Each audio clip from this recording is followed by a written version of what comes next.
La Secretaría del Trabajo y Previsión Social, por conducto de la Junta Local de Conciliación y Arbitraje, en colaboración con la Asociación Mexicana de Impartidores de Justicia y la Facultad de Derecho Abogado Ponciano Arriaga Leija de la Universidad Autónoma de San Luis Potosí, les dan la más cordial bienvenida esta tarde a la conferencia magistral Prevención, Investigación, Sanción y Reparación de Violaciones a Derechos Humanos, dentro del programa académico del curso de Control de Convencionalidad. Agradecemos a las personalidades que nos acompañan esta tarde, al licenciado Fernando Sánchez Lárraga, director de la Facultad de Derecho, abogado Ponciano Arriaga Leija de la Universidad Autónoma de San Luis Potosí.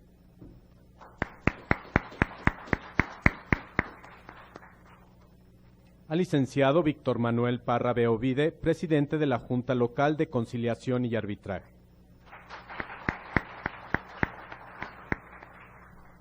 A nuestro ponente, el maestro Ricardo Alberto Ortega Soriano, titular del Centro de Investigación Aplicada en Derechos Humanos de la Comisión de Derechos Humanos del Distrito Federal.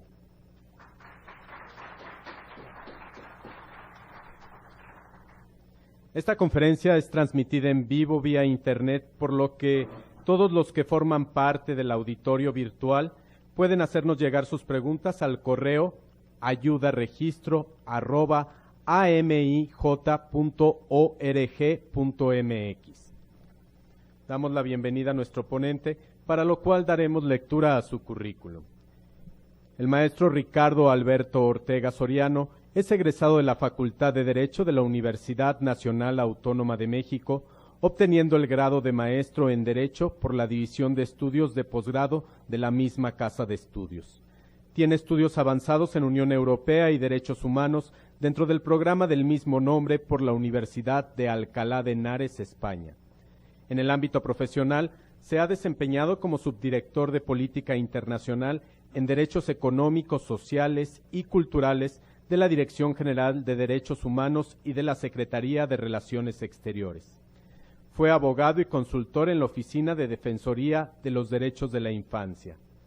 Es y ha sido profesor en la Facultad de Derecho de la UNAM en las asignaturas Introducción al Estudio del Derecho, Metodología Jurídica y Filosofía del Derecho, así como profesor de las asignaturas Derechos Civiles y Políticos, Derechos Económicos, Sociales y Culturales y Derechos de los Grupos Vulnerables en la especialización en Derechos Humanos del posgrado en Derecho de la UNAM, así como la asignatura Teoría de la Justicia y de los Derechos Humanos en la maestría en Derecho del posgrado en Derecho de la propia UNAM.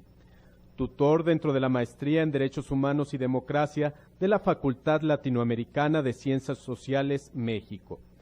Dentro del área de los derechos humanos, fue consultor externo en el 2008, oficina en México del Fondo de las Naciones Unidas para la Infancia, UNICEF. Publicación del análisis de los anuarios estadísticos en el 2001 al 2007 del Programa Interinstitucional de Atención a Niñas, Niños y Adolescentes Fronterizos. Ha participado en diversos certámenes internacionales en materia de derechos humanos, especialmente enfocados al Sistema Interamericano de Protección de los Derechos Humanos. Encargado de la elaboración e impartición de talleres en el proyecto Niñez Migrante, Vulnerabilidad, Protección y Tareas Pendientes, desarrollado por el Colegio de la Frontera Norte en colaboración con la UNICEF. Actualmente es titular del Centro de Investigación Aplicada en Derechos Humanos de la Comisión de Derechos Humanos del Distrito Federal, donde anteriormente fue coordinador del Servicio Profesional en Derechos Humanos. Los dejo con el ponente. Muchas gracias. Muy buenas tardes a todas y a todos. Me da mucho gusto poder compartir esta tarde con todas ustedes, todas y todos ustedes, en el marco de esta plática sobre los deberes específicos de prevención, investigación y sanción de derechos humanos. Antes de empezar con el análisis propiamente de los deberes específicos, quisiera compartir con todas y todos ustedes algunas reflexiones sobre el impacto que genera la reforma constitucional en materia de derechos humanos en el ámbito del derecho mexicano. Quiero agradecer desde luego, la invitación de AMIG a dar esta conferencia y desde luego la hospitalidad del magistrado Parra, de la Facultad de Derecho, de la Universidad Autónoma de San Luis Potosí. Muchísimas gracias por esta recepción. Y me da mucho gusto poder compartir con todas y con todos ustedes esta tarde, en donde la idea es que podamos platicar en torno a algunas reflexiones muy puntuales acerca de la reforma en derechos humanos. Lo primero que yo les diría es que la reforma constitucional en materia de derechos humanos ha representado un parteaguas en la historia constitucional moderna. Y esto me parece que también, habría que decirlo, no es poca cosa.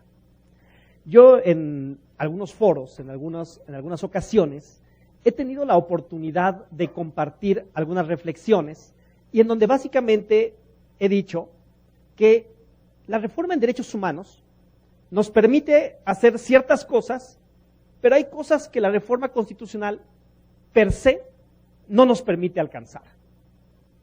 ¿Qué sí nos permite hacer la reforma constitucional en materia de derechos humanos?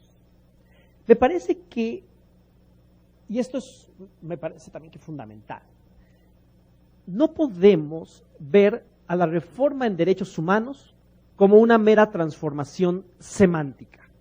Es decir, quien piense que la reforma en derechos humanos solo sustituyó la denominación de garantías individuales a derechos humanos y sus garantías, me parece que le da efectos muy restringidos y limitados a la reforma. La reforma no es una mera transformación semántica.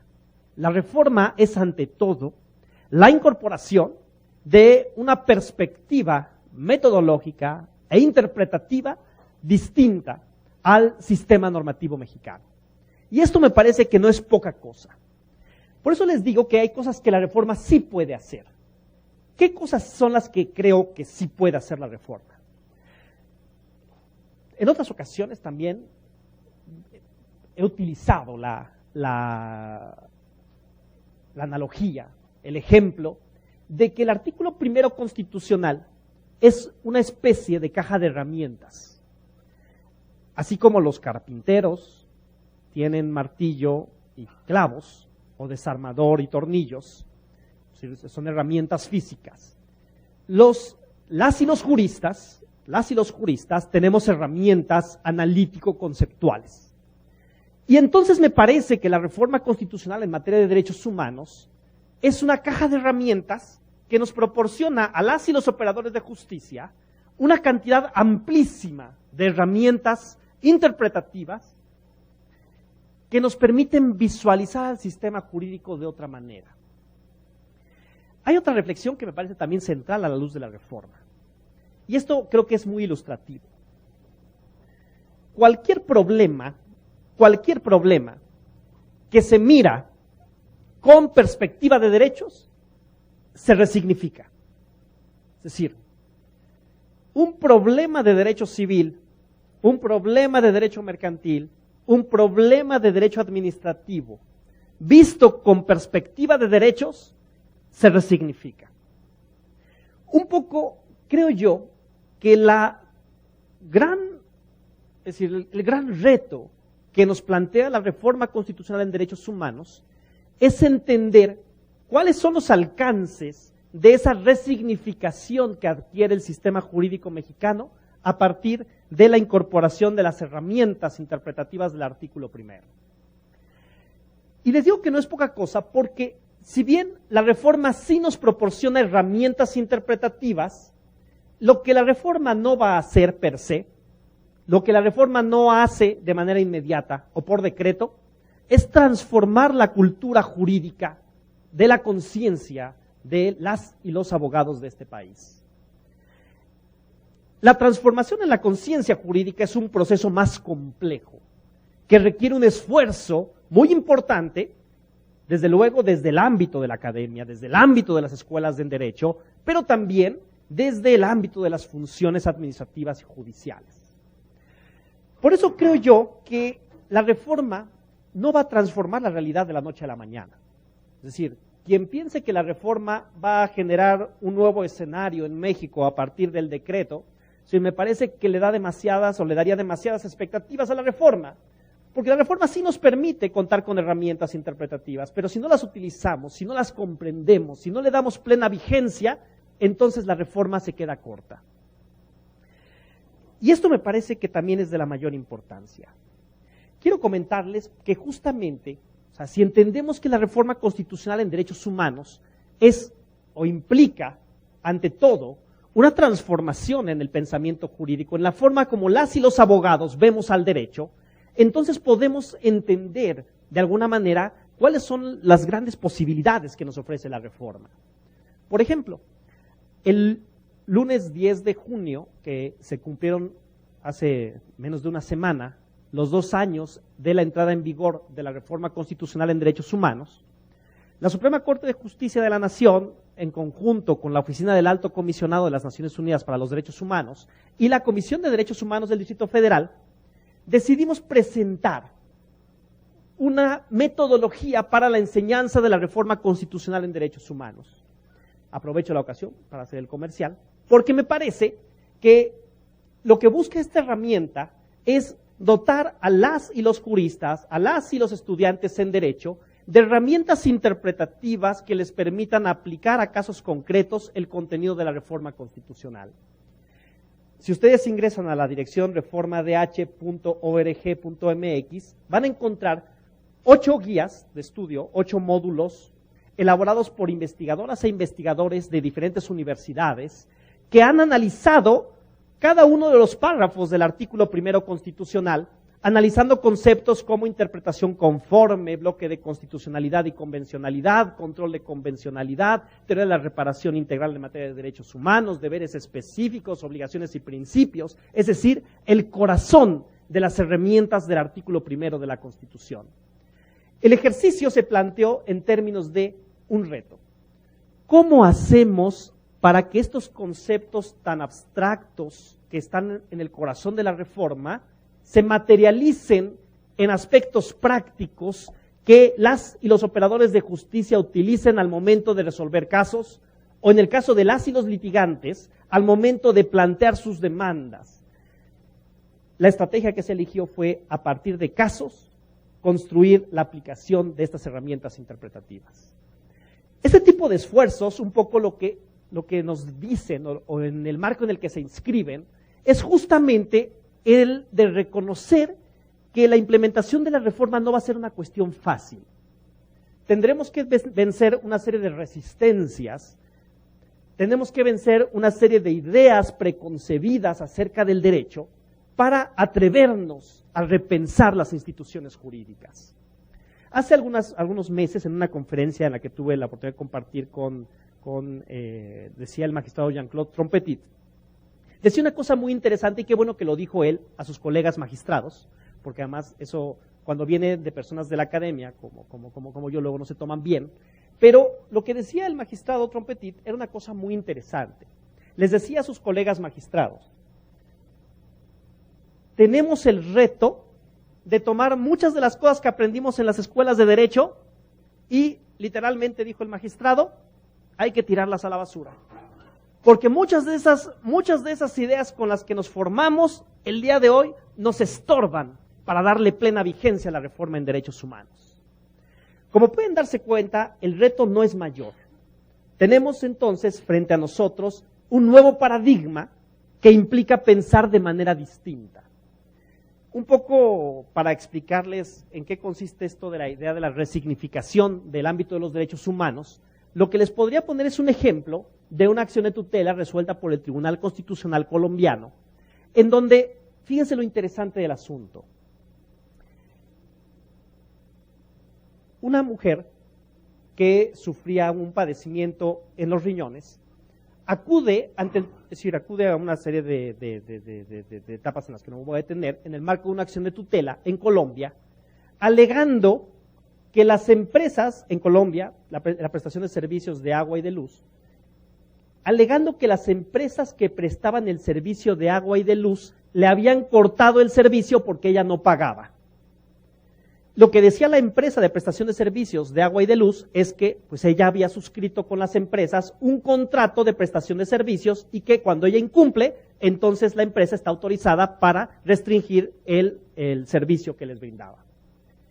La Corte Constitucional colombiana, analizando la tutela y advirtiendo que las obligaciones que tiene el Estado en materia de salud no solo se circunscribían a otorgarle a la señora el tratamiento de diálisis peritoneal, o sea, con lo que implica, con las herramientas que implica y la capacitación que implica, sino que el Estado estaba obligado a garantizar que la señora pudiera mantener su estándar de salud en términos lo más altos que se pudieran. La Corte Constitucional colombiana, en ese caso, si bien reconoce, y esta es la parte interesante, si bien reconoce que entre la señora y la empresa de prestación de servicios públicos existía un contrato privado, lo que dice la Corte Constitucional colombiana es que existen en el fondo obligaciones a cargo del Estado para garantizar el derecho a la salud y a la vida de la señora, y que no puede supeditarse la autonomía de voluntad de las partes en relación con obligaciones de derechos humanos. La Corte Constitucional colombiana, a mi juicio, en esa tutela, transformó un juicio que en principio podría visualizarse como un juicio de naturaleza civil para transformarlo en un problema y en un caso de derechos humanos, en donde existen obligaciones concretas a cargo del Estado y no pueden esas obligaciones ser restringidas a partir de la voluntad o autonomía de voluntad de las partes. Por eso me parece que cuando decimos que cualquier problema visto con perspectiva de derechos se resignifica, lo que estamos diciendo es que nos obliga a mirarlo con lentes distintos a los que tradicionalmente estamos acostumbrados a hacerlo. Esto yo creo que es en buena medida parte del corazón central de la reforma. Un aspecto que me parece también fundamental de cara a la reforma constitucional en derechos humanos es que genera también otro efecto muy interesante. Ustedes han visto cómo a partir de la reforma constitucional en derechos humanos se ha planteado y ha sido reconocido por la propia Suprema Corte de Justicia de la Nación en el expediente Varios 912/2010, a propósito de la sentencia del caso Rosendo Radilla, la propia Corte mexicana, la Suprema Corte de Justicia, reconoció el modelo del control difuso de constitucionalidad y convencionalidad en México.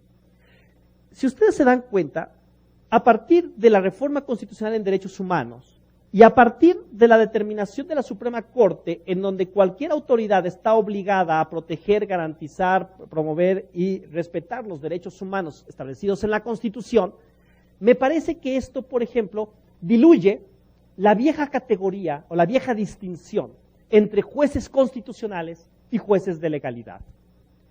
Me parece que a partir de la reforma constitucional en derechos humanos, todas y todos los jueces son jueces de derechos humanos. Todas y todos los jueces tienen la obligación de resolver con perspectiva de derechos humanos.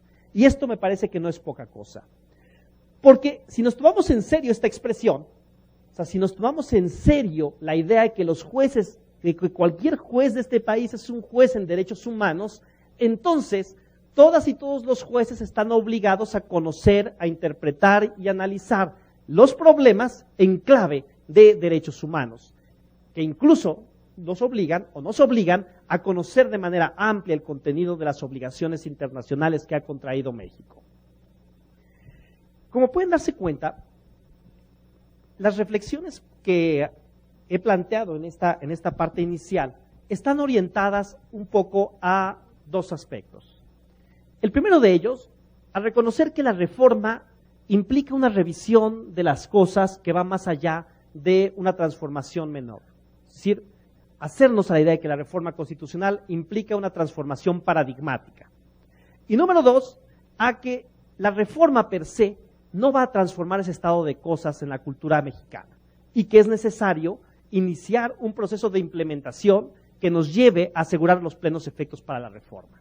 Bueno, uno de esos temas asociados a la reforma en derechos humanos, me parece que en el corazón de la reforma en derechos humanos está el tema del que vamos a platicar el día de hoy, que es el tema de las obligaciones genéricas y particularmente el de los deberes específicos de prevenir, investigar y sancionar. ¿Qué les digo al respecto? A ver, lo primero que yo les diría es lo siguiente. Normalmente, cuando hablamos de derechos, pocas veces hablamos de obligaciones. Cuando hablamos de derechos, pocas veces hablamos de obligaciones. Pero creo que una de las cuestiones más interesantes es cómo podríamos hablar de obligaciones cuando hablamos de derechos. Creo yo que este es un poco el corazón de este planteamiento. Si nosotros pensamos el concepto de obligaciones, seguramente vendrán a nuestra mente buena parte de las formulaciones tradicionales asociadas al concepto de obligaciones, que más bien pertenecen al ámbito del derecho privado y que más bien se asocian con las obligaciones propias del ámbito del derecho civil. Pero cuando hablamos de obligaciones en derechos humanos, no estamos hablando propiamente de obligaciones interpartes. Cuando hablamos de obligaciones en derechos humanos, entonces hablamos de un tipo de obligaciones muy particular que exige una reflexión también muy interesante.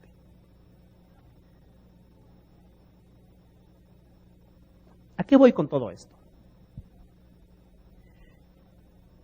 Si reconocemos los derechos de las personas, entonces tendríamos que identificar con claridad cuáles son las obligaciones que tiene el Estado frente a esos derechos.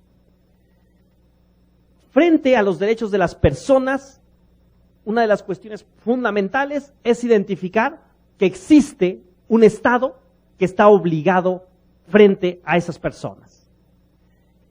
Como pueden darse cuenta, y esto lo dijo la Corte Interamericana desde los primeros casos, ¿sí? desde la opinión consultiva número 1, llamada Otros Tratados, la Corte Interamericana dijo una cosa muy interesante. Las obligaciones establecidas en tratados de derechos humanos no son obligaciones del corte clásico que establecen derechos y obligaciones recíprocos entre las partes que suscriben un tratado. Es decir, no podemos pensar que cuando hay tratados en materia de derechos humanos nos encontramos frente a la vieja formulación de relaciones entre estados en donde se establecen derechos y obligaciones recíprocas entre dos sujetos que se ubican en el mismo ámbito. Las obligaciones que surgen de tratados de derechos humanos son obligaciones distintas a las obligaciones del derecho internacional clásico, porque dos o más estados se comprometen internacionalmente a garantizar derechos a favor de las personas. Esto, si ustedes se dan cuenta, rompe con la formulación clásica de las obligaciones del derecho internacional. Y entonces, me parece que es el corazón de la concepción de obligaciones en el ámbito de los derechos humanos. En el ámbito de los derechos humanos, entonces, no tenemos dos sujetos que se ubican en una misma posición. No tenemos a dos estados que se comprometen entre sí. Tenemos a un estado que tiene obligaciones de derechos humanos frente a las personas. Si ustedes se dan cuenta, hay una relación asimétrica entre las personas y el Estado. Por lo tanto, así como no hay una relación simétrica que equivaldría a las relaciones entre los estados, las obligaciones de derechos humanos en el fondo están basadas en unas relaciones de tipo asimétrico o verticales. Y esto me parece que no es una cuestión menor. Si ustedes se dan cuenta, a partir de la incorporación del discurso de los derechos humanos en el ámbito del derecho internacional, ustedes pueden darse cuenta que las personas fueron reconocidas por el derecho internacional como sujetos de derechos. Es decir, por primera ocasión, el derecho internacional de los derechos humanos permitió que las personas pudieran acudir ante tribunales internacionales o ante instancias internacionales a reclamar sin intermediarios la protección a sus derechos. El derecho internacional clásico lo que permitía era la figura llamada de la protección diplomática, en donde el Estado era un intermediario de las personas.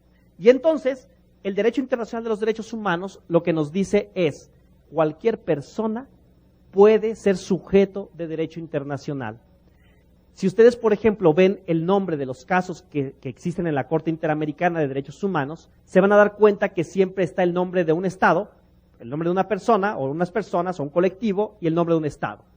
Por ejemplo, tenemos caso Velázquez Rodríguez contra Honduras, ¿no?, que es el caso de la desaparición forzada del señor Velázquez Rodríguez. Si vemos el caso, por ejemplo, de la comunidad Mayagna Sumo Aguastigni, en realidad contra el Estado de Nicaragua, tenemos por una parte a la comunidad indígena que se pelea en contra del Estado de Nicaragua. Si vemos por ejemplo el caso de Castañeda Gutman contra México, vamos a ver que por un lado está el señor Castañeda Gutman y por el otro lado, como contraparte, el Estado mexicano. Es decir, si ustedes se dan cuenta, en el ámbito del derecho internacional de los derechos humanos, esa relación de verticalidad que existe entre el Estado y las personas se traduce al final del día en la posibilidad que da el derecho internacional de reconocer a las personas como sujetos de derechos. Y esto me parece que no es una cosa menor, porque en el fondo de esta reflexión, lo que tenemos es, por una parte, el nacimiento de obligaciones de tipo distinto a las que establece el derecho internacional clásico. Y por otra parte, el reconocimiento de una situación o de una relación asimétrica entre el Estado y las personas. Por eso me parece que es muy importante pensar a los derechos en clave de obligaciones. Entonces, si decimos que el Estado tiene obligaciones frente a las personas, el Estado tiene obligaciones frente a las personas que son titulares de derechos, entonces me parece que podemos ver el ámbito de los derechos humanos desde la perspectiva de las obligaciones. Eso significa ver el derecho internacional desde la perspectiva de las obligaciones. Dicho de otra forma, durante mucho tiempo, y sobre todo esto pasaba o pasa en el ámbito de los derechos, de los llamados derechos económicos, sociales y culturales, durante mucho tiempo se pensó que el derecho a la vivienda, el derecho a la salud, el derecho a la alimentación, eran derechos que en buena medida estaban sujetos a que el Estado pudiera, a que tuviera recursos, a que quisiera implementarlos. Ver a la alimentación, a la salud, a la vivienda, no como actos de buena voluntad del Estado, no como actos de buena voluntad del Estado de si quiere, de si puede, de si tiene dinero, sino como obligaciones que pueden ser exigibles por las personas, me parece que es una transformación fundamental en el paradigma de derechos. Los Estados están obligados con las personas a asegurar sus derechos. Y esto significa que entonces, si los textos constitucionales reconocen el derecho a la vivienda, o el derecho a la alimentación, o el derecho a la salud, no podríamos pensar que tales fórmulas son simplemente declaraciones de buena voluntad, buenos deseos, ojalá que el gobierno en turno lo haga, ojalá que tengan voluntad política, ojalá que tengan dinero, sino más bien tendríamos que pensar en clave de derechos y que el Estado tiene obligaciones asociadas a estos derechos. Entonces, si transformamos, por ejemplo, esta visión, más bien de tipo asistencial, en donde el Estado, ¿no?, determina unilateralmente qué hace o qué no hace, y lo trasladamos en una concepción más bien de el Estado está obligado a, entonces podemos hacer una transformación paradigmática respecto a no se trata entonces de un asunto de voluntad política, no se trata de un asunto de agenda, no se trata de un asunto de disponibilidad presupuestal, se trata de un asunto de derechos. Y los derechos pueden ser exigidos por las personas.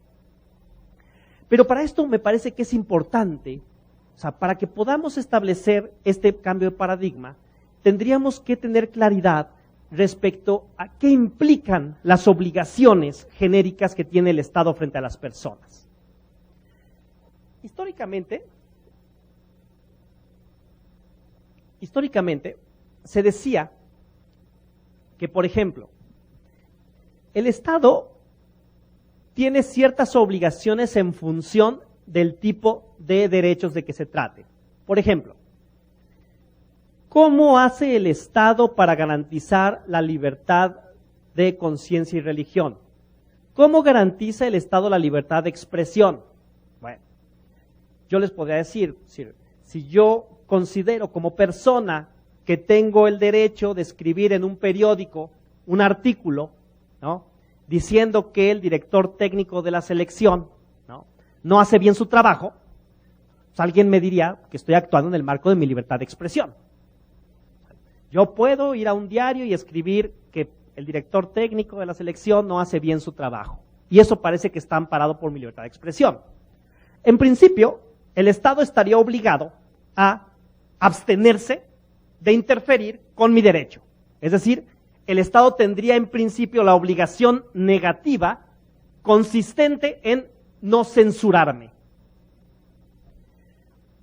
Pero, por ejemplo, si yo exigiera mi derecho a la educación, yo podría decir que como ciudadano mexicano tengo derecho a que el Estado me garantice mi educación primaria obligatoria.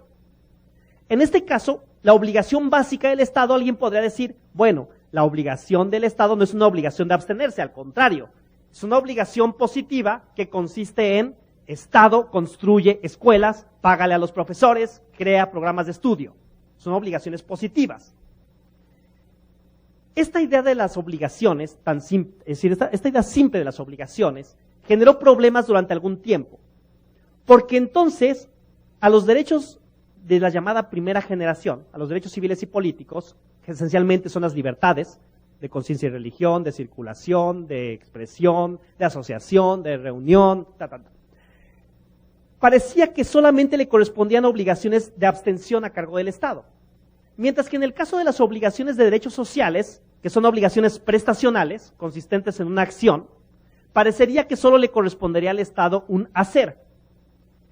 Esto generó muchos mitos, porque entonces se decía, bueno, es que el Estado está obligado a garantizar de manera inmediata aquellas obligaciones donde debe abstenerse. Pero en aquellas obligaciones que implican construir una escuela, construir un hospital, ¿no?, pagarle a profesores, pagarle a médicos, garantizar medicamentos básicos, en esos casos no puede exigírsele al Estado que lo haga de inmediato porque puede ser que no tenga dinero. Es el famoso mito de la progresividad. Esta dicotomía en materia de obligaciones generó me parece una confusión terrible, porque entonces lo que se dijo en aquel momento era que los derechos económicos, sociales y culturales, al requerir obligaciones positivas del Estado, no podían hacerse justiciables de manera inmediata, como sucedía con los derechos civiles y políticos. Me parece que el día de hoy la teoría de los derechos ha superado esta dicotomía. El día de hoy, quienes estudiamos derechos humanos, sabemos que frente a cualquier clase de derechos, el Estado tiene obligaciones negativas y obligaciones positivas. Por ejemplo, ¿cómo garantiza el Estado el debido proceso de una persona que no tiene dinero? Es decir, no basta con que exista un código procesal, no basta con que se respeten las garantías del debido proceso legal por parte del Estado, o sea, no basta con que el Estado no interfiera con el debido proceso legal, sino que el Estado está obligado a adoptar también de acciones de tipo positivo. O sea, no obstante que las garantías del debido proceso legal son un derecho civil y político que en principio requerirían que el Estado se abstuviera de interferir en el debido proceso legal, lo interesante es que también tiene obligaciones positivas respecto a este tipo de derechos. ¿Cuáles serían esas obligaciones positivas?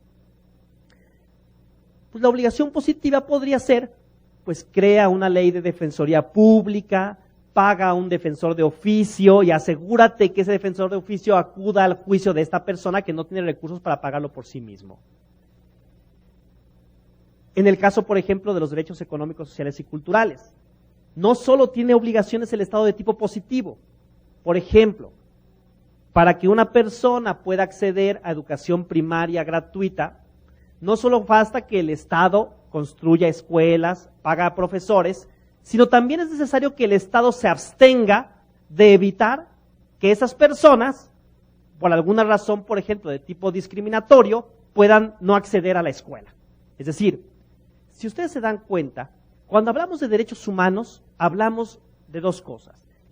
Los estados tienen obligaciones, tanto negativas como positivas, independientemente del tipo de derechos de que se trate. No importa que estemos hablando de derechos civiles y políticos o de derechos económicos, sociales y culturales. Los estados tienen tanto obligaciones negativas como obligaciones positivas. No sé si hasta aquí más o menos va el asunto claro. Esto nos lleva a una segunda reflexión. Cuando hablamos de obligaciones genéricas, y esto se platicó en el módulo anterior, y simplemente voy a hacer un pasaje muy rápido, se dijo que las obligaciones genéricas del Estado funcionan como una especie de obligaciones por niveles. Si nosotros leemos el artículo 1 de la Constitución Política de los Estados Unidos Mexicanos, vamos a encontrar que dice: el Estado deberá respetar, proteger, garantizar y promover los derechos humanos de las personas. ¿Qué significa este enunciado? En realidad lo que la Constitución está haciendo es plantear un sistema de niveles de obligaciones. Les voy a poner un ejemplo muy fácil para que veamos dónde están el núcleo de estas obligaciones genéricas. El Estado tiene la obligación de respetar. ¿Qué significa la obligación de respetar? Pues significa que el Estado debe abstenerse de interferir con el derecho de las personas. Ejemplo: los agentes de la policía ministerial tienen la obligación de no interferir con la integridad de las personas. Es decir, la obligación primigenia de los agentes de la policía sería no torturar. Eso implica una obligación de respeto. Una obligación de respeto, ¿por qué? Porque significa: Estado, no interfieras a través de tus agentes con el derecho de una persona. Y esto es muy interesante. La obligación de respeto es una obligación de primer nivel, que implica entonces que los agentes del Estado no interfieran directamente con los derechos de las personas.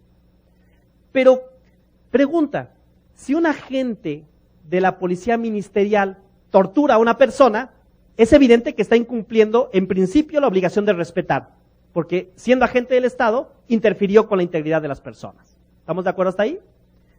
Pero lo que tendríamos que preguntarnos aquí es: ¿por qué interfirió con el derecho de la persona?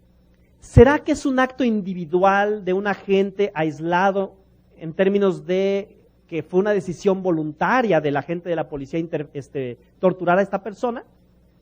Bueno, la respuesta puede ser que sí, pero puede ser que no. Si nosotros nos preguntamos en otro nivel de obligaciones, por ejemplo, tendríamos que preguntarnos si el Estado, además de la obligación de respeto, no incumplió con una obligación de protección. ¿Qué significa la obligación de protección? La obligación de proteger significa que el Estado está obligado a evitar que terceros, incluyendo agentes del Estado, vulneren los derechos de una persona. La obligación del Estado de evitar que terceros, incluyendo agentes del Estado, vulneren los derechos de la persona. ¿Cómo se materializa el deber de protección? Generalmente, el deber de proteger se materializa a través del establecimiento de marcos normativos. Por ejemplo, cuenta la Procuraduría General de Justicia del Estado con un protocolo para evitar el uso de la fuerza en procesos de detención. ¿Cuenta el Estado con un marco normativo que prohíba y sancione la tortura? Si el Estado no cuenta con un marco normativo y si el Estado además no tiene un protocolo que evite la comisión de actos de tortura, lo más seguro es que el Estado esté incumpliendo con su obligación de proteger. Es decir, evitar que terceras personas, incluyendo agentes del Estado, vulneren los derechos de una persona. Pero vamos más allá de esto. Tenemos entonces dos obligaciones genéricas aquí: la obligación de respetar y la obligación de proteger. la Constitución también reconoce la obligación de garantizar y la obligación de promover. La obligación de garantizar, ¿qué significa? Una obligación de garantizar significa que cuando una persona no pueda asegurarse por sí misma el respeto a su derecho, el Estado tiene que garantizarle el cumplimiento. El ejemplo más claro de la obligación de garantía sería, por ejemplo, el derecho de las personas a contar con un abogado de oficio cuando no pueden pagar por sí mismos a un abogado. Yo no puedo garantizar por mí mismo la debida defensa porque no tengo dinero para pagar un abogado. ¿Qué tiene que hacer el Estado?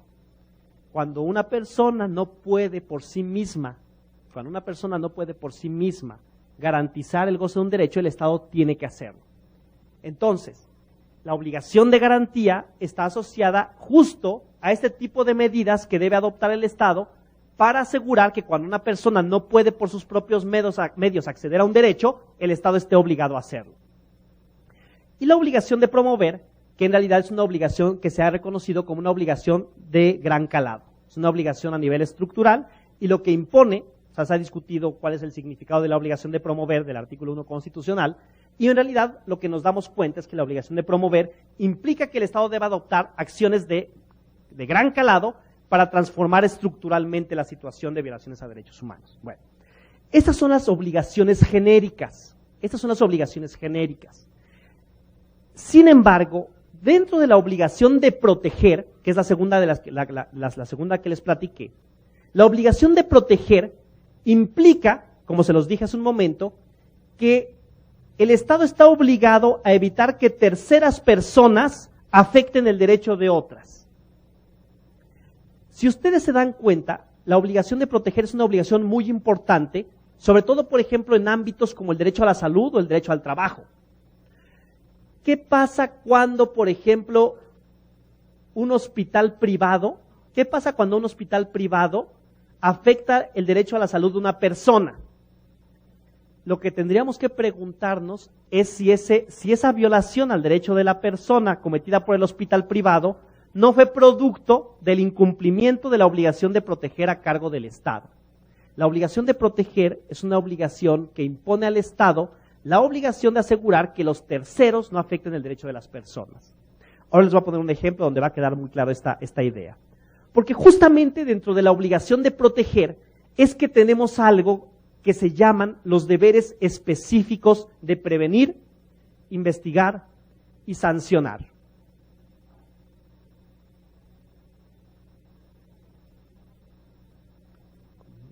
¿Cómo voy en tiempo? Bien, ¿verdad?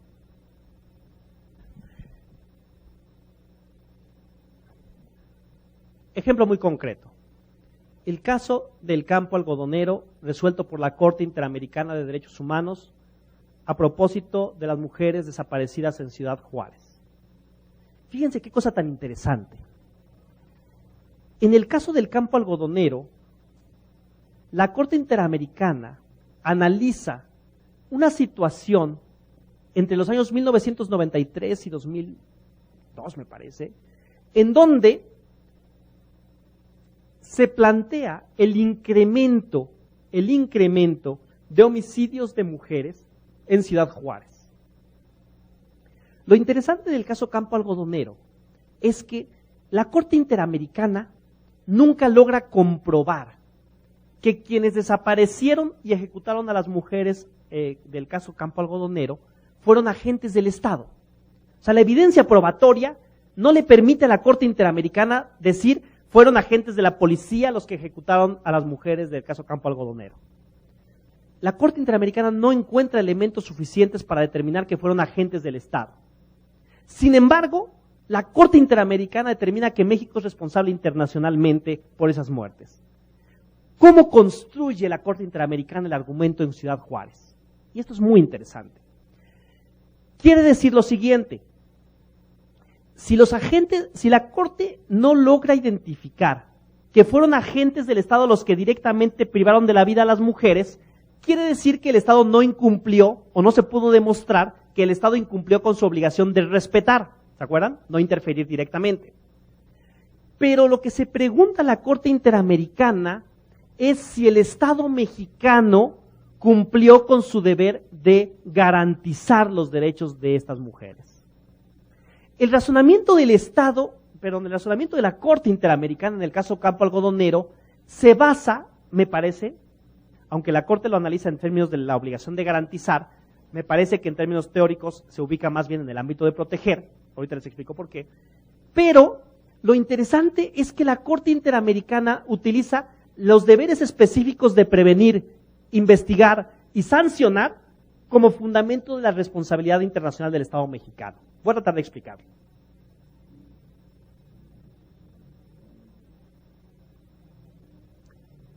Dice la Corte Interamericana,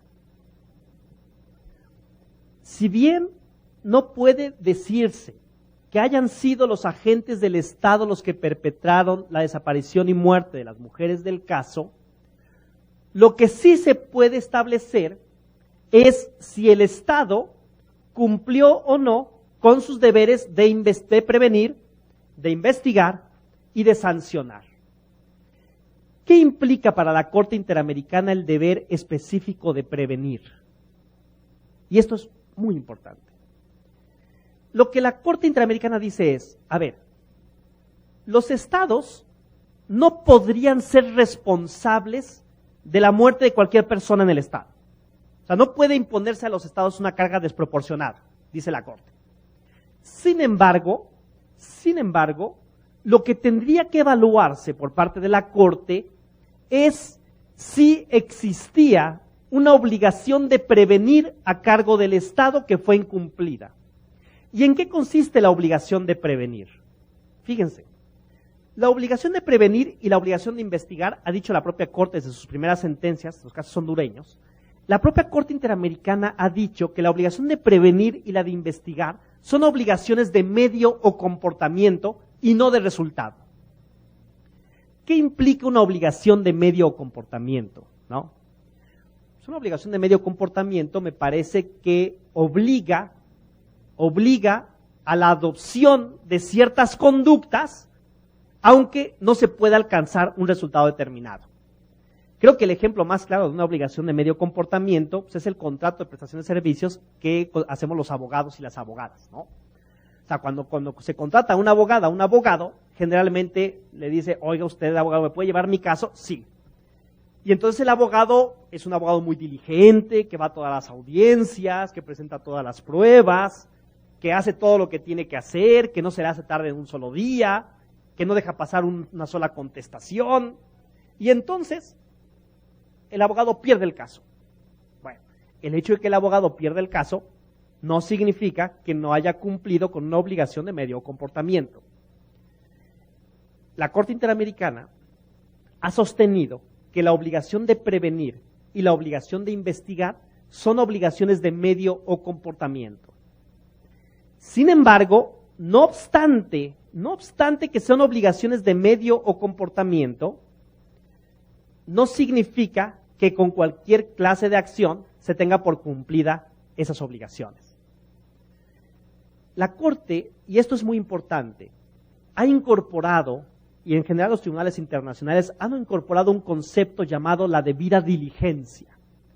Debida diligencia significa utilizar todos aquellos medios que están disponibles a cargo del Estado. Todos aquellos medios disponibles a cargo del Estado. Y esto particularmente en el caso de la obligación de investigar, pues es muy evidente, ¿no? La propia Corte Interamericana dijo en alguna ocasión, a ver, ¿qué pasaba en Ciudad Juárez? El gobierno de México lo que dijo es, no, pues es que nosotros sí estamos investigando, vinieron a presentarnos la denuncia, nosotros la recibimos 3 días después y lo que hicimos un acta. Oiga, ¿y qué más hizo? Bueno, hicimos un acta. Bueno, ¿y qué más hizo? Bueno, le pedí información a otra autoridad. Bueno, ¿y qué más hizo? Pues nada más. Es decir, la Corte Interamericana ha dicho que la obligación de investigar no puede encontrarse satisfecha con el cumplimiento de meras formalidades que están condenadas al fracaso de la investigación. Es decir, no basta hacer como que investigo para que tenga por esto cumplida la obligación de investigar. Es decir, la obligación de investigar impone una obligación de debida diligencia a cargo de las autoridades que tendrían que utilizar todos los medios que tienen disponibles para poder encontrar a una persona, o en este caso, para encontrar a los responsables de la comisión de un delito. Si ustedes se dan cuenta, no obstante de que hablamos de una obligación de medio comportamiento, la propia Corte dice, sí es una obligación de medio comportamiento, pero que tiene que ser tomada con seriedad. Y tomarla con seriedad implica utilizar todos aquellos medios que tienes disponibles para hacer que el propósito o el resultado de la investigación sea el que se está esperando, aunque al final el resultado no se concrete. ¿Se entiende esta idea? En el caso de la obligación de prevenir, la Corte Interamericana le dijo al Estado mexicano, a ver, México, tú me dices que cumpliste con tu obligación de proteger porque creaste una ley para garantizar la vida libre de violencia de las mujeres en Chihuahua. Estado mexicano, tú me dices que cumpliste con tu obligación de proteger porque creaste un protocolo especializado, el protocolo ALBA.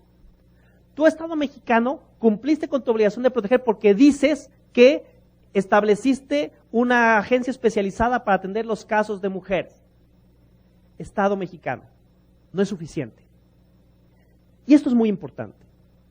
La obligación de proteger, que en principio les decía, significa que el Estado se obliga a evitar que terceras personas afecten los derechos de una persona, no solo se cumple estableciendo marcos normativos que en principio sí cumplirían con la obligación.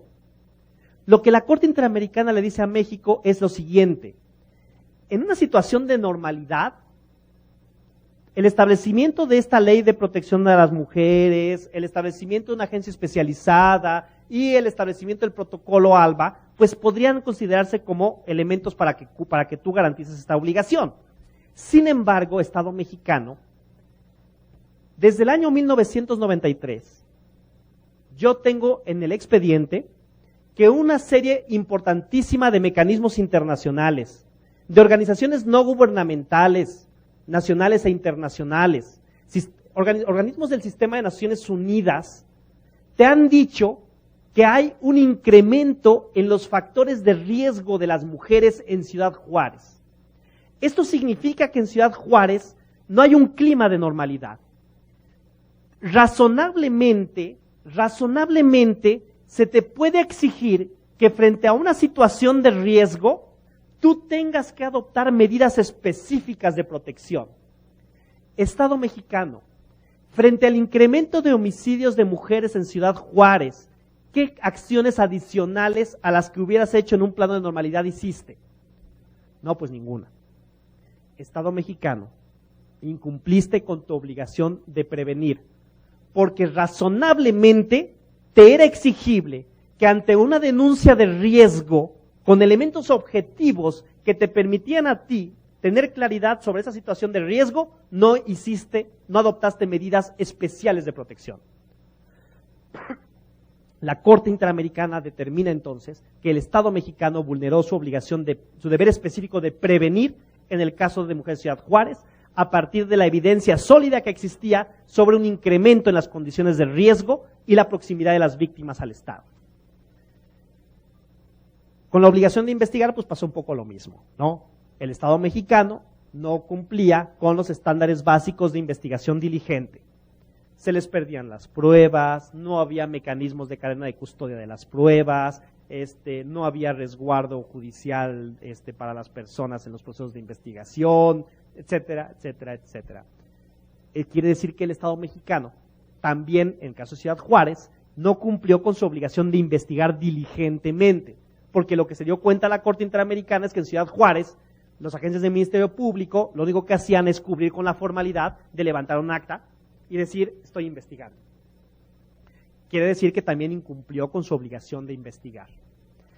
Y fíjense que el resultado de las obligaciones de prevenir y de investigar, o sea, cuando fracasa la obligación de prevenir y cuando se pone en marcha la obligación de investigar, es evidente que una investigación diligente debe conducir a resultados, o razonablemente debería conducirnos a resultados.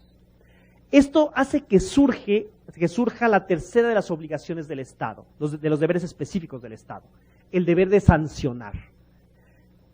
¿Cuál es la clave del deber de sanción? El deber de sancionar es una garantía de los derechos humanos en contra de la impunidad. Es una garantía de los derechos humanos en contra de la impunidad. Estado, investigaste, tienes elementos probatorios que incriminan a personas por las violaciones de derechos humanos. Entonces, Estado, sanciónalos. El deber de sanción, el deber específico de sancionar, a diferencia de las obligaciones, de los deberes específicos anteriores, es una obligación de resultado. Es decir, se verifica en el momento en que una persona que es acusada de violaciones a derechos humanos y en donde la investigación arroja como elementos que esa persona es responsable, entonces surge a cargo del Estado la obligación de sancionar. ¿Qué es lo que ha pasado en buena parte de los países en América Latina? Si ustedes se dan cuenta, los deberes específicos de prevenir, investigar y de sancionar están concatenados de alguna forma. Durante muchos años en América Latina vivimos la experiencia de regímenes autoritarios, ¿no? Muchos de ellos enmarcados por dictaduras militares, en donde se cometieron violaciones masivas a los derechos humanos. Caso de Chile o Argentina, en donde incluso, habiendo evidencias muy sólidas en contra de personas que habían competido o participado en violaciones masivas a derechos humanos, el resultado al final era exonerarlos. Quiere decir que si el Estado establece a través de, por ejemplo, lo que sucedió en los casos uruguayo, por ejemplo, una ley de punto final que le da inmunidad a quienes cometieron los crímenes en la época de la dictadura, eso significa que el Estado está generando un marco de impunidad y por lo tanto estaría incumpliendo con su deber específico de sancionar. Muchas veces se ha dicho, y esto se suele decir en algunos foros, que los derechos humanos protegen delincuentes, que los derechos humanos se oponen a la persecución de la justicia. Yo lo que creo es que este es un dilema un tanto perverso, porque me parece que derechos humanos, la idea de los derechos humanos y la idea de seguridad no son contradictorias. Frente a los derechos de las personas, existe la obligación del Estado de garantizar seguridad a las personas, pero seguridad con derechos, no seguridad a pesar de los derechos. Es decir, este dilema, en donde parece que los derechos humanos estorban al sistema de justicia y que para que haya justicia hay que hacer a un lado los derechos, me parece que es un dilema falso. El Estado está obligado a garantizar todos los derechos humanos, pero también está obligado a asegurar condiciones de seguridad. Seguridad y derechos no marchan como esquemas contradictorios, sino son complementarios. Y la obligación de sancionar responsables de violaciones a derechos humanos me parece que está en ese marco. Es decir, los estados están obligados a sancionar a aquellas personas que han violado los derechos humanos de las personas. Un estado que no sanciona a responsables de violaciones a derechos humanos es un estado que promueve impunidad. Bueno, esta ha sido una pequeña revisión. La verdad es que he tratado de ser lo más exhaustivo posible, pero que un poco trata de ilustrar la importancia de los deberes específicos de prevenir, de investigar y de sancionar.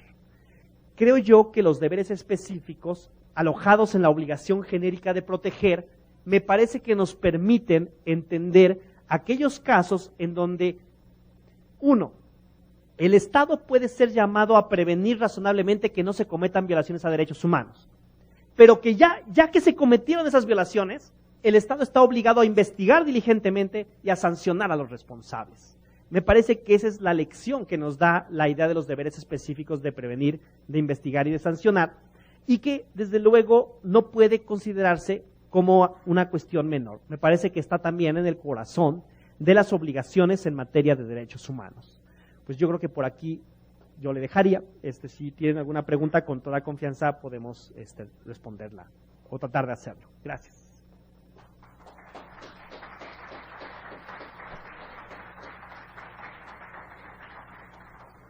Si alguien tiene una pregunta puede levantar la mano y recordamos a nuestro auditorio virtual que puede seguir haciendo llegar sus preguntas al correo electrónico ayudaregistro@amij.org.mx.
tienes la obligación de proporcionar todos los medios que estén a tu alcance para poder llevar a cabo el cumplimiento de la ejecutoria, ¿sí? Independientemente del conflicto social que ello acarree. ¿Por qué? Porque se tiene que cumplir una condena a favor de la empresa actora. 3 ocasiones se trata de desahogar la audiencia, perdón, la diligencia. No se puede desahogar porque se genera un conflicto. De tal suerte que cuando ya se intenta desahogar que el gobierno del Estado no ha sido hasta qué punto para defender o para salvaguardar los derechos del actor, del sitio primario, debo yo y número 2, ¿hasta qué momento voy a detenerme de vulnerar los derechos humanos de la gente laboral?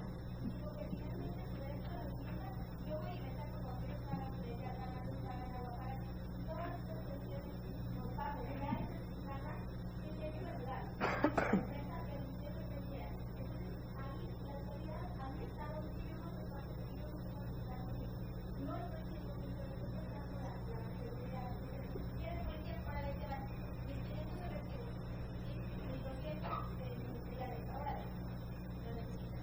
¿Hasta qué punto el puesto puede a mi Estado exigir que yo continúe con esta situación o hasta qué punto se puede hacer que no está haciendo público? Y te tengo, no sé, por cumplir los requerimientos que te dicen hasta cuándo. Ok. A ver, yo lo que diría es que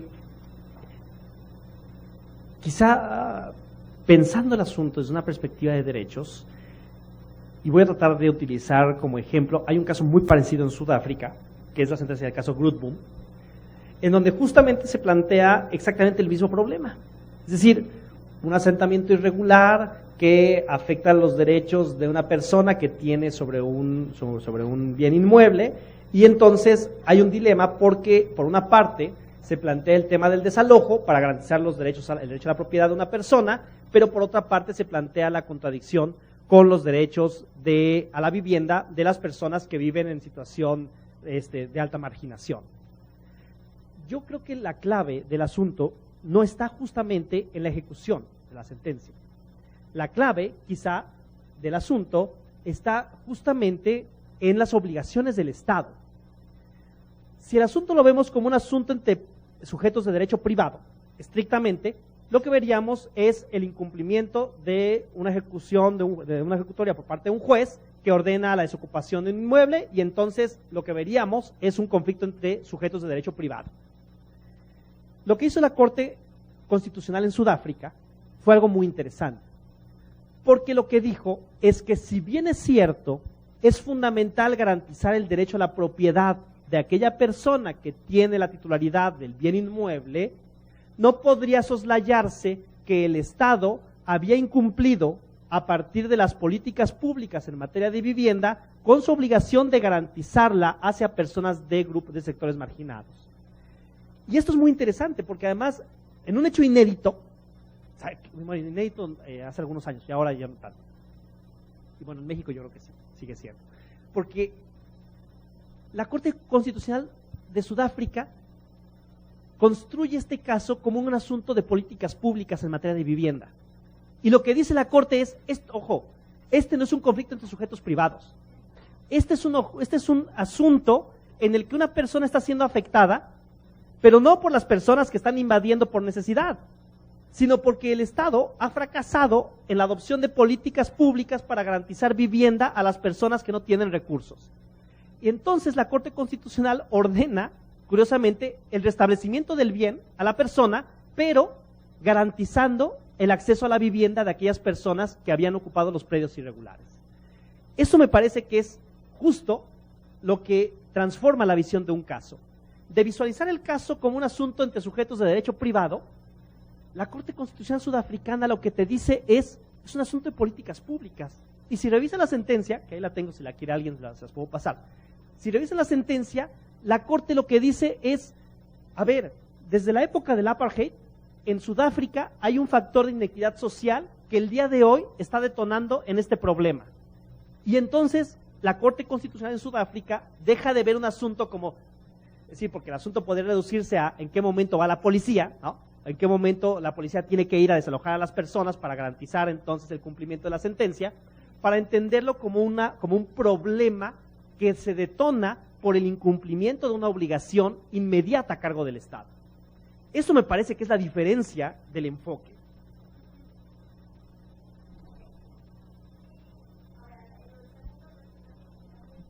Es que no se escucha, aunque me pide el micrófono.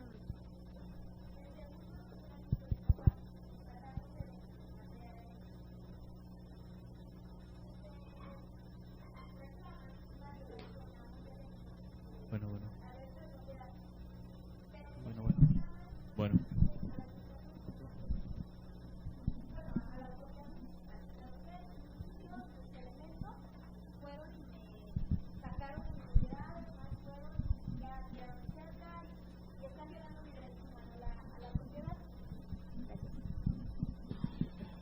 Entonces, cuando se resuelve la sentencia, el juez determina decir, bueno, ¿sabes qué? Sí, efectivamente, tu derecho humano de la propiedad está violado. Entonces, obligo a municipio, a Estado y a la seguridad pública del Estado y a la seguridad pública municipal a que ahora propongan todo lo que esté a su alcance para restablecer el derecho humano a la propiedad del quejoso.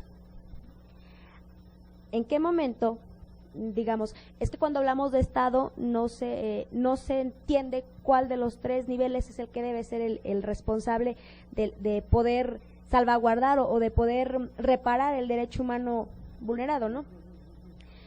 Ahora, si a mí me dice, gobierno del Estado a través de seguridad pública estatal, órale, ve y garantiza que la propiedad del derecho humano de la propiedad de fulanito de tal ya no esté siendo vulnerado. ¿En qué momento yo, gobierno del Estado, puedo violar la soberanía del ayuntamiento para entrar con mi policía, con mis elementos, con todo incluso hasta maquinaria, sí, pasando por alto la autoridad del ayuntamiento? A ver, pero lo que creo es que a ver, si hacemos una lectura integral del artículo 1 de la Constitución, nos vamos a dar cuenta que todas las autoridades teóricamente están obligadas a respetar, proteger, garantizar y promover los derechos humanos. Me parece que las obligaciones genéricas del Estado no son incompatibles con un marco federal. Es decir, eso me parece también que es relevante decirlo. Es decir, no creo que haya una incompatibilidad entre la obligación de las autoridades, por eso la Constitución incluso dice en el marco de sus respectivas competencias. No creo que deberíamos plantear obligaciones de derechos humanos como argumento de incompatibilidad con concepción del Estado federal. Cada una de las autoridades tendrá obligaciones específicas en función de sus marcos de actuación. Lo que no podría pasar es que ninguna autoridad fuera responsable o que ninguna autoridad estuviera obligada. Creo que lo que sí nos obliga a este marco de identificación de obligaciones es a entender quién sería o quiénes serían las autoridades que estarían en cada uno de los casos obligadas al cumplimiento de qué acciones específicas en función del tipo de obligaciones que tenemos. Es decir, pero lo que no veo yo es por qué tendríamos que pensar, ¿no? ¿Por qué podríamos pensar que el argumento de reconocimiento de obligaciones en materia de derechos humanos tendría en principio un problema asociado a los ámbitos competenciales propios del Estado federal, ¿no? Creo yo que ahí más bien lo que tenemos es un problema de limitación del ámbito de acciones a cargo del Estado, pero lo que sí creo que en lo que no debería traducirse es que ninguna autoridad tenga responsabilidad, ¿no? Sí, claro, pero entonces, en consecuencia, el órgano resolutor tendrá que delimitar cuáles son las acciones que cada una de las autoridades tiene que llevar a cabo. Es decir, gobernador del Estado, tus funciones van a ser estas, para la reparación del derecho humano, ¿no? O Secretaría de Seguridad Pública, tus funciones deben ser estas. Y en caso de que no sean delimitadas esas funciones, esas acciones, esas atribuciones dentro de la sentencia del resolutor, ¿qué es lo que como Estado puedo hacer para efecto de decirle al resolutor, oye, me estás diciendo que no sea omisa, no estoy siendo omisa, pero dime entonces cuáles son las acciones necesarias que quieres que lleve a cabo? Este es un tema muy interesante, porque además creo yo que le pegas al corazón de uno de los grandes problemas que tenemos ahora, por ejemplo, en materia de amparo, ¿no? Es decir, la incorporación del régimen en materia de reparaciones, ¿no? La próxima semana en el curso de control de convencionalidad se va a ver todo el tema de reparaciones, y ahí se podrán explayar ampliamente este tipo de problemas. Lo que yo te podría decir es lo siguiente: creo yo que hay todo un reto en el ámbito de la determinación de las medidas reparatorias que son producto de juicio de amparo. Creo yo que la actual configuración del juicio de amparo justamente genera vacíos en los que no queda claro quién tiene bien a bien la responsabilidad de reparar qué condiciones y en qué sentido. Es decir, coincido contigo, pero lo que también creo yo es que ante las omisiones que pueda haber, por ejemplo, en sentencias, o las omisiones que pueda haber en órganos resolutores, lo que sí creo es que la obligación, o sea, si tú interpretas la obligación del artículo primero, en el que todas las autoridades están obligadas a respetar, proteger, garantizar y promover los derechos humanos, te permitiría identificar si en términos de la Constitución existe o se puede desprender una obligación directa relacionada con algún derecho humano. Es decir, no creo que la ausencia o la omisión de establecimiento de atribuciones concretas pudiera ser una justificación que te impidiera a ti, en el marco del artículo primero, de manera proactiva, determinar los ámbitos de responsabilidad a partir de la teoría de las obligaciones. Eso es lo que yo creo. En el derecho constitucional hay algo que me parece se ha venido generando, ¿no? O sea, por ejemplo, el Tribunal de Justicia de las Comunidades Europeas ha sostenido una tesis muy interesante respecto a el alcance que tienen las obligaciones en materia de derechos humanos.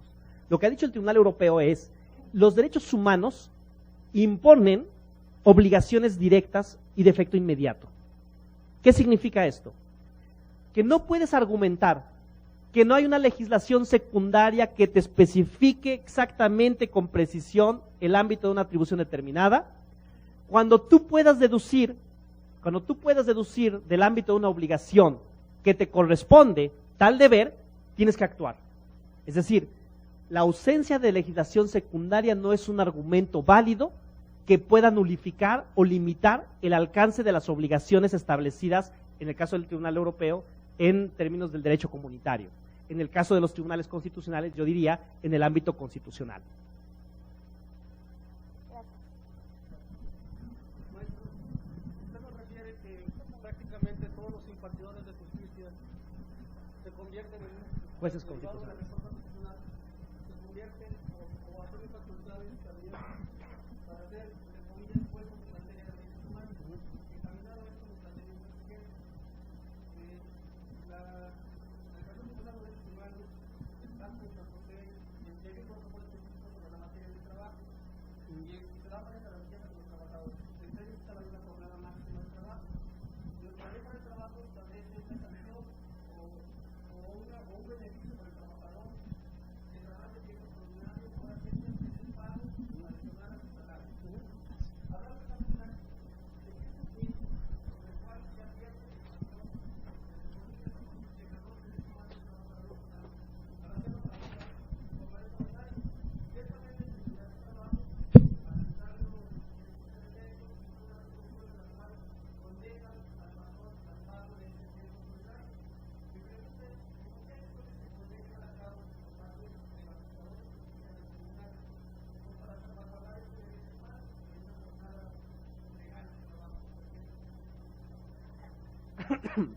Yo creo que pasa por varios niveles, ¿no? Es decir, a ver, si nosotros, por ejemplo, nos tomamos en serio la idea de que el artículo primero constitucional reconoce la existencia de un bloque de constitucionalidad, es decir, yo, no sé, lo he dicho de broma, un poco de broma, pero un poco en serio, más en serio que en broma, que la verdad es que la reforma constitucional en derechos humanos le agregó como unos 500 artículos a la Constitución. De facto eso es lo que pasa, es decir, si ven ustedes, por ejemplo, el planteamiento del bloque de constitucionalidad que hace el doctor Rodrigo Primni, ¿no?, nos vamos a dar cuenta que hay artículos constitucionales de fuente constitucional y hay artículos constitucionales de fuente internacional. pero son artículos constitucionales, es decir, tienen valor constitucional.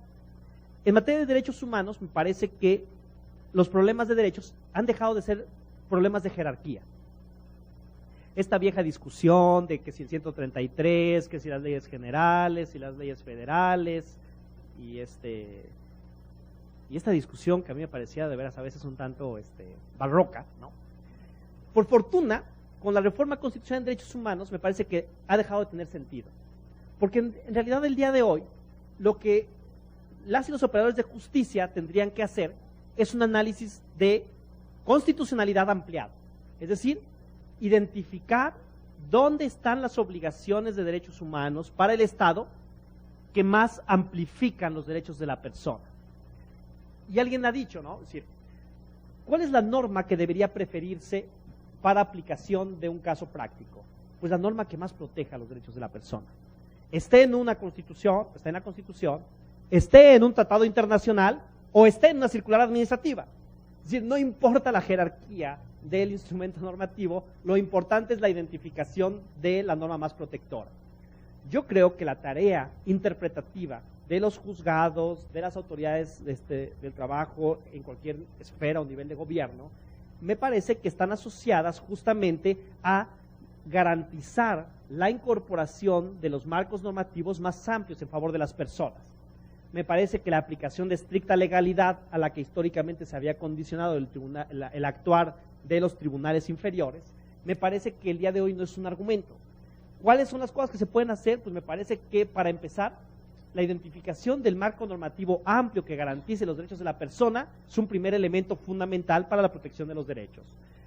Es decir, yo lo que creo es que la labor de los tribunales locales, de los juzgados, de las juntas de conciliación, es justamente garantizar de la manera más amplia los derechos de las personas sin tener que esperar a que el asunto llegue y se resuelva en tribunal colegiado y luego vuelva a bajar hasta llegar de nueva cuenta a las juntas, ¿no? Es decir, creo yo que hay un reto muy importante para el ejercicio responsable, desde luego, del control de convencionalidad, constitucionalidad.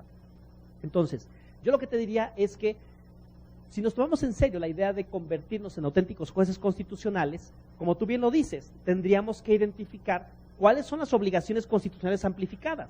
Y esas obligaciones constitucionales amplificadas me parece que surgen a partir no solamente del contenido de la Convención Americana sobre Derechos Humanos, sino solamente a partir de la lectura del pacto o del convenio, de convenios de la OIT. Yo creo que incluso, por ejemplo, no sé, si revisamos, por ejemplo, estándares en materia laboral que ha emitido la Corte Interamericana de Derechos Humanos, yo tengo en la cabeza al menos dos: el caso Baena, Ricardo y otros contra el Estado de Panamá, y el caso de trabajadores cesados del Congreso contra el Estado de Perú, donde la Corte Interamericana analiza esquemas de derecho laboral bien interesantes asociados al principio de igualdad. Es decir, la obligación de las y los jueces, de las autoridades en el ámbito local, me parece que tiene que ver con la investigación de los criterios más favorables a la persona para tratar de incorporarlos en el ámbito de sus competencias. Creo que ahí hay un reto fundamental y que está, es decir, al alcance de cualquiera de nosotros y nosotras, ¿no?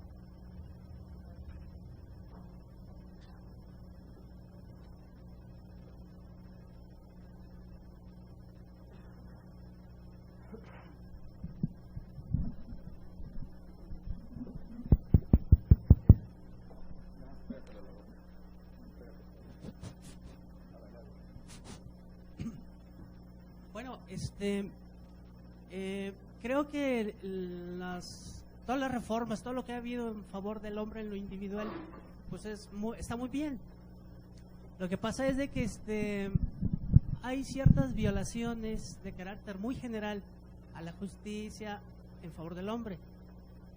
Yo me refiero, por ejemplo, caso procuración de justicia, caso procuración, o no llamamos procuración, sino en el derecho laboral, el derecho administrativo, en el hecho de que la autoridad se le olvida crear las suficientes mesas, juzgados, a fin de garantizar esa justicia. Caso concreto, por ejemplo, en el procuración de justicia, checando, vamos a suponer en el caso de las salas, los ministerios públicos no se dan el abasto suficiente para expresar los agravios en los asuntos. estudiarlos como Dios manda y hacer una buena defensa. En ocasiones las sentencias vienen pues a lo mejor equivocadas o a lo mejor en cierta manera injustas, pero para la víctima o también inclusive para el Estado, porque por ejemplo vamos a suponer que haya condenas, vamos a suponer unos delitos en las que merezca una pena de, vamos a suponer X años, pero también X multa por un delito, pero por otro delito otros años, otras multas, de tal manera que el juzgador dice, no, pues son tantos años, pero de multa es tanto. Y se le olvidó sumar que el concurso ideal, se le olvidó sumar que la calificativa, pero como el Ministerio Público no tiene la suficiente tiempo, o no son los suficientes, entonces no expresan los agravios como debe de ser. Y vamos a suponer en el caso del Estado, pues ya se le fueron unos días de multa en favor para cobrarle a la ciudadanía, ¿verdad? Al delincuente. Pero también en el caso de las víctimas, sus agravios no fueron expresados conforme a derecho y quedaron deficientes o ineficaces, pero por lo mismo, porque no tienen el tiempo suficiente para poder expresar bien sus agravios. Ahora, esto esto se ve así como que muy, muy sencillo, pero la verdad, si nos damos cuenta, hay que ver las estadísticas en cuántos asuntos se expresan agravios, en cuántos se declaran infundados o inatendibles por la deficiencia o por la ineficacia en la expresión de los agravios. Esto redunda pues en una clara violación a los derechos humanos de las víctimas. En el caso por ejemplo, de los tribunales laborales o administrativos, supongamos el caso del patrón que pues despide y el trabajador se va al juicio. Sí, pero lo que pasa es de que para que se dicte un auto de erradicación son, pues no sé, ¿verdad? 2 o 3 meses. Para que se lleve a cabo la audiencia, pues otros 2 o 3 meses. Entonces, si le vamos sumando a esto, si un juicio se fuera un poquito más rápido, pues en este caso el patrón tendría que pagar tanto y el trabajador pues no ganaría tanto por no hacer nada. Pero bueno, eso parece que ya se está resolviendo con el nuevo presidente. Pero bueno, eso es a nivel grande. O sea, no vamos a verlo desde el punto de vista de 1 o de 2 asuntos. El asunto es que es en volumen. ¿Por qué la materia penal colapsó? Colapsa por eso precisamente, donde por ejemplo en juzgados, donde hay un ministerio público para 2 juzgados, o un ministerio público para 5 mesas. Igual caso es en el de los defensores sociales, ¿sí? Sí se crean las estructuras, pero no en el nivel que debe de ser.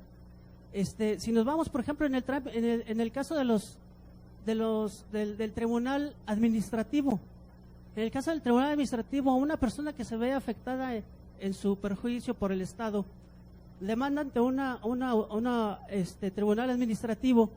Igual la justicia es súper tardadísima, pero en ocasiones, por ejemplo, en perjuicio del propio Estado.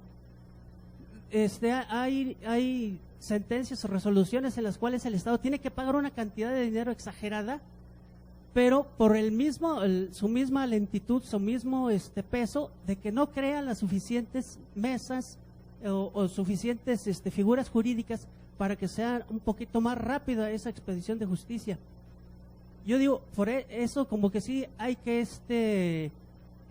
que sean ojos dentro de las instituciones de derechos humanos. No sé, ese es mi comentario. A ver, yo lo que te diría es que desde luego que el concepto de obligaciones en derechos humanos nos ayuda también para entender si el Estado ha cumplido o no con, por ejemplo, la institucionalización de la justicia. Yo lo que te puedo decir es que en una democracia tendríamos que procurar que hubiera instituciones de derecho penal democrático. Y instituciones de derecho penal democrático plantean escenarios en donde se generan espacios de debido proceso para inculpado, para víctimas. Es decir, Durante mucho tiempo se ha planteado un dilema como si los derechos del inculpado estuvieran en oposición a los derechos de la víctima. Yo creo que no, que en realidad en una democracia, en un sistema de corte democrático, ¿no?, deben garantizarse por un lado los derechos de la víctima, pero también los derechos del inculpado, debido proceso y presunción de inocencia, ¿no? Y eso es una obligación también del Estado. Lo que yo te diría también es que también el canon de derechos humanos nos ayuda, por ejemplo, a analizar el tema de los retrasos en materia judicial. La Corte Interamericana, por ejemplo, ha construido, bueno, no la construyó la Corte Interamericana, en realidad es un concepto del Tribunal Europeo de Derechos Humanos, que es el concepto de plazo razonable. El concepto de plazo razonable lo que te dice es que un asunto judicial, o sea, no existe una receta de cocina que te diga cuál es el tiempo idóneo para resolver un caso, pero hay parámetros de razonabilidad. O sea, toda la teoría de los derechos humanos se sustenta en parámetros de razonabilidad. Plazos razonables, de acuerdo con la Corte Interamericana, significa tomar en consideración si para un asunto, ¿no?, el plazo de resolución de un asunto debe cumplir con 4 elementos. 1, actividad procesal de los interesados. 2, cargas de los tribunales. 3, complejidad del asunto. Y 4, es un criterio que recientemente incorporó la Corte Interamericana, afectaciones particulares que se generan a las personas en virtud del retraso. Dice la Corte Interamericana que si analizamos esos 4 elementos para analizar si el tiempo que un tribunal se tarda en resolver un asunto es razonable o no, este concepto de plazo razonable justamente nos ayuda a saber si el plazo es desmedido, ¿no? Si te puedo dar casos, ¿no?, en la Corte Interamericana en donde juicios de amparo tardaron 7 años, 10 años en resolverse, y entonces la Corte Interamericana dijo, se vulneró por mucho el plazo razonable. ¿Por qué? Porque si nosotros atendemos a los criterios de actividad procesal de las partes, carga de trabajo de los tribunales, complejidad del asunto y afectaciones particulares que puedan sufrir las personas por la demora de los asuntos, entonces podemos constatar si el Estado cumplió o incumplió con su obligación de impartir justicia dentro de un plazo razonable.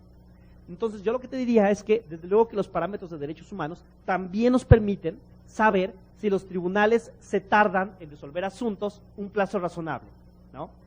Por ejemplo, ¿qué es un plazo razonable para resolver un asunto que tiene 40,000 hojas de expediente? Quizá no sea el mismo plazo que el que necesites para responder un derecho de petición, ¿no? Yo me acuerdo que cuando estaba en la facultad, a nosotros nos decían que para el derecho de petición el tiempo razonable eran 3 meses. Y eso pues, me parecía un absurdo, ¿no? Porque en realidad si uno le pregunta al Estado, oiga, ¿me puede decir cuánto se gasta en el recibo de la luz del mes de mayo? Y se tarda 3 meses en responderte, pues me parece un exceso, ¿no? Lo que la propia Suprema Corte de Justicia de la Nación dijo, ¿no?, es que el derecho de petición estaba sujeto también a la fórmula del plazo razonable. Por lo tanto, habría que atender a la complejidad del asunto, al tiempo que habitualmente le toma a los tribunales responder un asunto y desde luego a la actividad procesal de los interesados. Entonces yo creo que fórmulas como el plazo razonable te ayudan, por ejemplo, a tasar si el sistema de justicia está cumpliendo con parámetros razonables para resolver asuntos o se está demorando de manera excesiva, lo cual, por ejemplo, también da lugar a algo que se llama en derecho internacional denegación de justicia, ¿no? No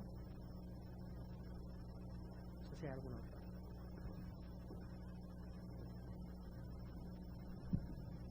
Bueno, pues para agradecer la destacada participación del maestro Ricardo Alberto Ortega Soriano, el licenciado Víctor Manuel Parra de Ovide, presidente de la Junta Local de Conciliación y Arbitraje, hará entrega de un reconocimiento.